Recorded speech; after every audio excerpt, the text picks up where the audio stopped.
experience ko. Unang-unang experience ko sa CF talaga, walang-wala.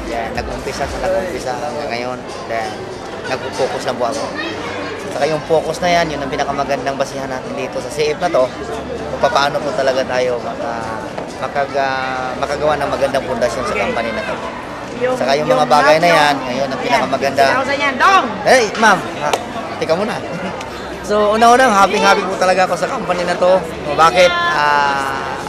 Umpisa na po na talagang nagkatotoo yung mga pangarap ko sa buhay. Wow, grabe. Yung pangarap na yan, unang-una yung bagong-bago kong inuwa. Sakay na Bagong inuwa? Ayan. Ayun, itong susi ko. Ito ang isa sa ebidensya ng tagumpay ko sa buhay dito.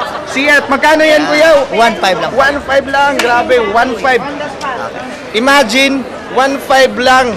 1.5 running ngayabi, 1.5. 1,500 only. So, congratulations, Sir Dong. Okay.